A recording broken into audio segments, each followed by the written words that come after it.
আমরা আজকে একটা 47 ইয়ার্স ওল্ড পেশেন্টের অপারেশন করতে যাচ্ছি। অ্যাকচুয়ালি তার হচ্ছে ক্যান্সার ছিল লেফট ব্রেস্টে, যে এখানে ক্যান্সার ছিল। সেই ক্যান্সারটা ছিল triple negative cancer.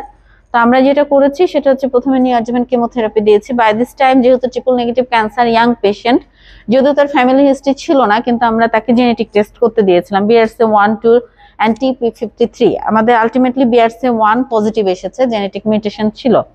That's why আমরা যেটা করেছি, খুব ভালো একটা কেমো রেসপন্স হয়েছে। এখানে এত বড় টিউমার হাতে ছিল, তারপর আমাদের এখন কোনোটাই হাতে লাগছে না, গুড কেমো রেসপন্স। কিন্তু আমরা এখানে হাইড্রোমার্কও দেই নাই এবং আমরা এটা বেস কনজিউমিং সার্জারিও করছি না, এই কারণে যে এটা জেনেটিক্যালি পজিটিভ একটা পেশেন্ট।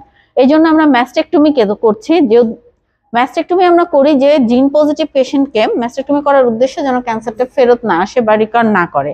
কিন্তু শুধু এই ব্রেস্ট করলে হবে না, এটা আমাদের প্রোফাইলেকটিক ম্যাস্টেকটমি অপোজিট ব্রেস্টেও করতে হবে। এই কারণে যে 60 to 80% chance of breast cancer, এবং এদের আবার রিকারেন্স রেটও অনেক বেশি যদি আমরা বেস কনজার্ভিং সার্জারি করি। পেশেন্টকে আমরা অফার করেছিলাম যে আমরা এটা prophylactic mastectomy SNB with ANC করব যদি এটা ফ্রোজেনে SNB পজিটিভ হয়। কিন্তু এবং সাথে আমরা ইমিডিয়েট একটা ইমপ্ল্যান্ট রিকনস্ট্রাকশন করব নিপল স্কিন স্প্যারিং করে। কিন্তু সে পেশেন্ট রাজি হয় নাই, এই কারণে যে তার ধর্মীয়ভাবে সেটা সে চায় নাই।